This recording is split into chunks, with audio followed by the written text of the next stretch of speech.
అందరికీ నమస్కారం. Welcome to happy learning. సూటిగా సుత్తి లేకుండా. ఈరోజు మనం 6th సైన్స్ 7th లెసన్ పదార్థాలను వేరు చేయడం ఎలాగో నేర్చుకుందాం. ఒకటి కంటే ఎక్కువ వస్తువుల కలయిక వలన ఏర్పడే పదార్థాలను మిశ్రమాలు అంటారు. పాలు, చక్కెర, టీ పొడి కలిస్తే టీ తయారవుతుంది. లడ్డు శనగపిండి, చక్కెర, నీళ్లు, నూనెతో తయారు చేస్తాం. నిమ్మరసంలో నిమ్మకాయ, చక్కెర, నీళ్లు ఉంటాయి. కాంక్రీట్లో ఇసుక, సిమెంట్, కంకర, నీళ్లు ఉంటాయి. మట్టి ఇది సహజ మిశ్రమం. దీనిలో హ్యూమస్ మరియు ఇసుక ఉంటాయి. పదార్థాల ధర్మాలను ఉపయోగించి మనకు కావలసిన వస్తువులను అవసరం లేని వస్తువుల నుండి వేరు చేయవచ్చు. ఒక మిశ్రమం నుండి వేర్వేరు అణు ఘటకాలను వేరు చేయడానికి వాటి రంగు, ఆకారం, పరిమాణం, భారం, ద్రావణీయత వంటి ధర్మాలలోని వ్యత్యాసాలను ఉపయోగిస్తాం. ఇప్పుడు ఒక కృత్యం చేద్దాం. నీటిని ఉపయోగించి పదార్థాలను వేరు చేయడం.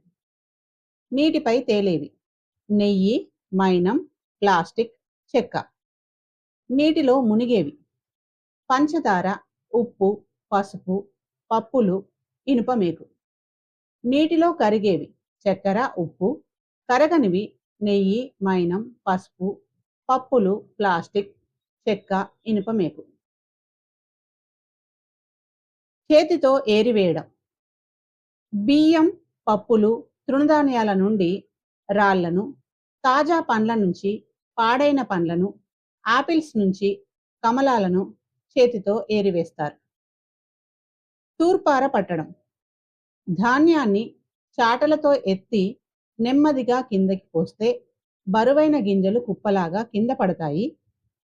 ఊక లేదా పొట్టు గాలికి దూరంగా కొట్టుకుపోతుంది. తేర్చడం. తేరిన దాన్ని వంపడం.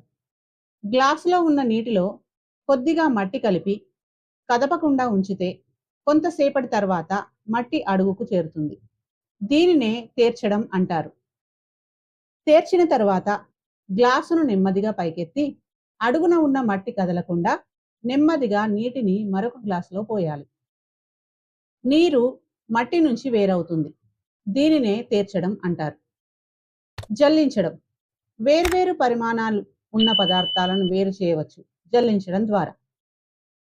పిండిని జల్లించినప్పుడు జల్లెడలోని రంధ్రాల కన్నా చిన్నగా ఉన్న పిండి కణాలు రంధ్రాల ద్వారా కిందికి పోతాయి. పెద్దగా ఉన్న పొట్టు కణాలు జల్లెడలో మిగిలిపోతాయి. వడపోయడం ద్వారా ద్రవాల నుంచి ఘన పదార్థాలను వేరు చేస్తాం. ఉదాహరణకి టీ నుండి టీ పొడిని. గుడ్డ లేదా వడపోత కాగితంతో మురికి నీటిని వడపోయవచ్చు, కానీ ఉప్పు నీటిని వడబోయలేం. ఉప్పు నీటిని నుండి ఉప్పును వేరు చేయాలంటే స్ఫటికీకరణం అనే పద్ధతి ఉపయోగపడుతుంది. బీకర్లో ఉప్పు నీటిని తీసుకొని వేడి చేస్తే నీరు ఆవిరిగా మారి ఉప్పు స్ఫటికాలు ఏర్పడతాయి. సముద్రపు నీటి నుండి ఉప్పును ఇలాగే వేరు చేస్తారు. స్వేదనం లేదా ఆవిరి చేయడం. ఒక కోనికల్ ఫ్లాస్కులో కొంత నీటిని తీసుకొని ఒంటి రంధ్రపు రబ్బరు బిరడతో మూసి గాజు గొట్టాన్ని అమర్చాలి. గొట్టం రెండవ కొనను కోనికల్ ఫ్లాస్క్తో కలపాలి. ఇప్పుడు నీరు ఉన్న ఫ్లాస్కును వేడి చేస్తే నీరు ఆవిరిగా మారి గొట్టం ద్వారా ఖాళీ ఫ్లాస్క్లోకి వెళ్ళి నీరుగా మారుతుంది. దీనినే స్వేదన జలం అంటారు. దీనిలో మలినాలు ఉండవు. ఇక్కడ ఒకసారి చూడండి. కోనికల్ ఫ్లాస్కులో నీటిని తీసుకొని ఒంటి రంధ్రపు రబ్బరు బిరడా బిగించి దీనికి ఒక పైపును అమర్చి రెండవ కొనను ఇంకొక కోనికల్ ఫ్లాస్క్కు అమర్చాలి. ఇప్పుడు ఈ నీటిని వేడి చేస్తే ఈ నీరు ఆవిరిగా మారి ఈ గొట్టం ద్వారా వెళ్ళి ఇక్కడ చల్లబడి నీరుగా మారుతుంది. ఇదే స్వేదన జలం. ఇందులో మలిన పదార్థాలు ఉండవు. ఉత్పతనం. కొన్ని పదార్థాలు నేరుగా ఘనరూపం నుంచి వాయురూపంలోకి లేదా వాయురూపం నుండి ఘనరూపంలోకి మారుతాయి. దీనినే ఉత్పతనం అంటారు. ఒక పింగాణి పాత్రలో కర్పూరం, ఉప్పు మిశ్రమాన్ని తీసుకొని పాత్రను గరాటుతో మూసి గరాటు కాడను దూదితో మూయాలి. ఇప్పుడు పాత్రను వేడి చేస్తే కర్పూరం నేరుగా ఆవిరిగా మారి గరాటును తాకి చల్లబడి నేరుగా ఘనరూపంలోకి మారుతుంది. గరాటు గోడలకు అంటుకుంటుంది. ఇక్కడ ఒకసారి చూద్దాం. పింగాణి పాత్రలో ఉప్పు మరియు కర్పూరం మిశ్రమాన్ని తీసుకొని వేడి చేస్తే కర్పూరం నేరుగా ఆవిరిగా మారి ఈ గరాటు గోడలకు తాకి చల్లబడి ఘనపదార్థంగా మారుతుంది. రంగులను వేరు చేసే పద్ధతిని క్రోమటోగ్రఫీ అంటాము. ఇప్పుడు ఒక కృత్యం చేద్దాం. పొడవైన చాక్ పీస్ను తీసుకొని చాక్ పీస్ మధ్యలో బ్లాక్ స్కెచ్తో చుట్టూ గీత గీయాలి.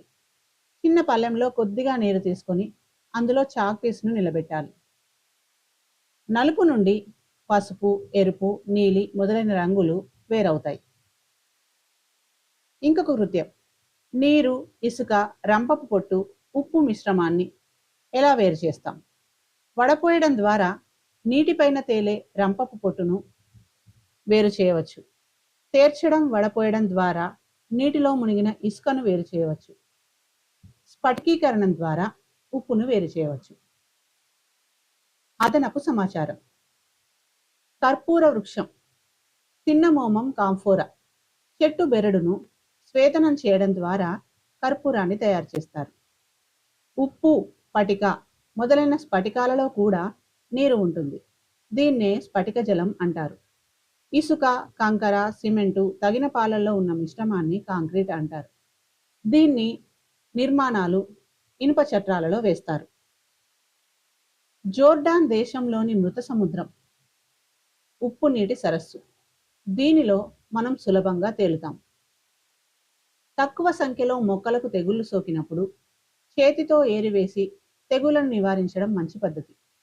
భూమిలో ఉండే ఇసుక, రాతి పొరల గుండా నీరు భూమిలోకి ఇంకేటప్పుడు అవి నీటిని శుద్ధి చేస్తాయి. మన దేశంలో అతిపెద్ద ఉప్పు నీటి సరస్సు చిల్కా సరస్సు, ఒడిషా. మనం ఎక్కువ కాలం స్వేదన జలాన్ని తాగితే జీవక్రియలు మందగిస్తాయి, ఎందుకంటే ఇందులో లవణాలు ఉండవు. ఈ వీడియో మీకు నచ్చినట్లయితే like, share, subscribe and comment చేయండి. Thank you.